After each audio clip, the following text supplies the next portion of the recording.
All right, this graph is just showing the fact that more adolescents use alcohol than cigarettes or marijuana. Alcohol is in the blue, and this is 8th grade, 10th grade, and 12th graders.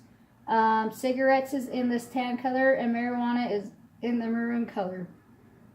And as you can see, it becomes more of a problem as they get older, starting in the lower, under 10% here in the 8th grade.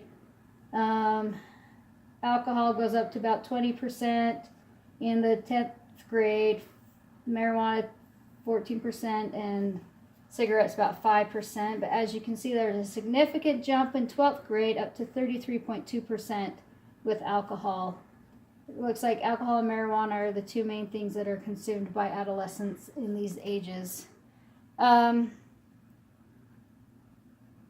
relative influence of adolescents is their closest friends and their friendship group on their alcohol use, and it has been investigated in a short-term longitudinal study of 1,028 students in the 6th, 8th, and 10th grades in 2 school systems.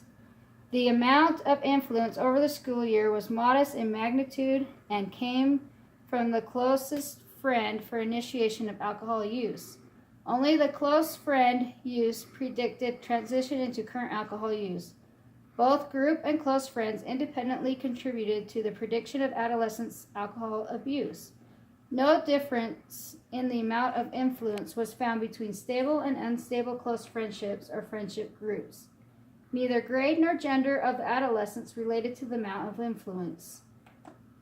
So specifically, it is mainly with their close friends that contributed to predicting whether or not they would be drinking alcohol based on the actions of their friends.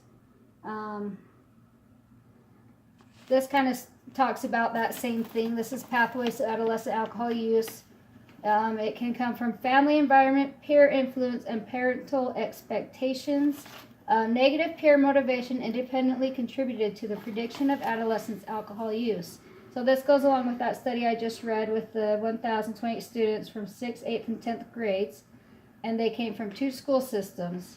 And they looked at close friends, friendship groups, stable and unstable friendships. And they did it by grade and gender.